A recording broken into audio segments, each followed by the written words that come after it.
think for a long time, there's been nothing what I call a very youth-specific brand in the market. So even how we introduce Blaze in the market, people are very curious. What is this all about? And even the connection that it's a technology, it's a telecom company talking to young people in a very different manner. The colors we chose, the kind of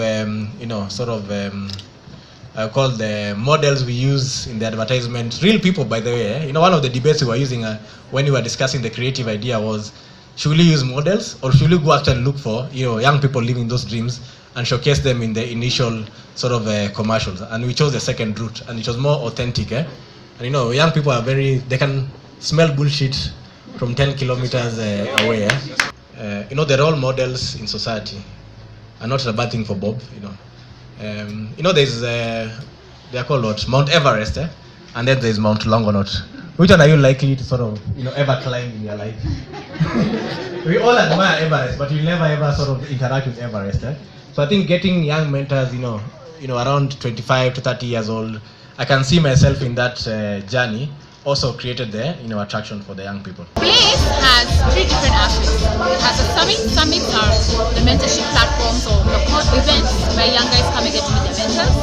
And then there's boot camps, which are training sessions that are for the traditional. Now, what has been really interesting for me, and I tell everybody, we did 6 summits last year from May, June up until October. 6 summits across the country, 6 different towns. And the most interesting thing is, as a brand, we sat on and thought, how would young people, when you think of young people in Kenya, I mean, if you want to get young people in there, what do you have to do? You probably need to get alcohol, you probably need to get a really cool artist or DJ, you really need to hype them into getting that concept, because young guys, that's what they want. And it was really interesting because for about 6 months, we talked to consumers across the country, over 3,000 young Kenyans, and they all kept telling us, imagine, I don't want alcohol, I'm not looking for a party, and not in a bad way. Some young guys were like, I've been partying since I was 13 years old, I don't need a brand to help me get, a high or help me go to a club.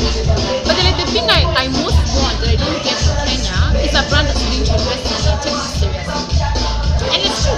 I mean, even for Safaricom, to be honest, look at how we do activations for you. What did we used to do? Get a room or a concert or fields, and we just do a concert or a gig. But young guys were saying, I want you to actually do something that helps empower me and make this reach the next level.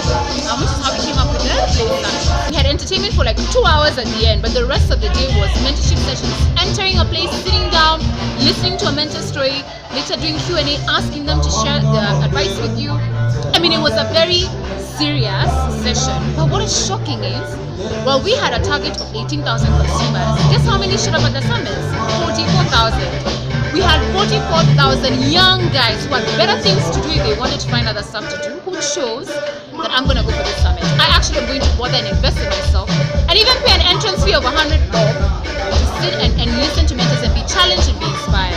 We're really raising a generation of very frustrated young guys. I remember when I was growing up, I would have struggled. And my dad was very lucky. I wasn't into anything too extreme, All I did is I loved poetry. He would have struggled if I tried to tell him I want to go to school, I want to be a poet. It's not a real job, it's not a real career. But I think for me, the thing is, when you look at young guys, when you look at the rates of depression, you look at the rates of suicide is increasing, the rates of mental disease, or young guys who are unable to deal with the realities of life, I think it's also because you pressure them into something that's not necessarily true. And I'm not a parent, so I'm not saying it's easy, but I think if I was to advise a parent would be, I think it's a chance to listen and try and help your children figure out what they're passionate about in life. What do they love doing? What is it that comes naturally to them? What is it that gives them energy and drives them? And help guide them towards the best way of making that dream a reality and a financially stable one.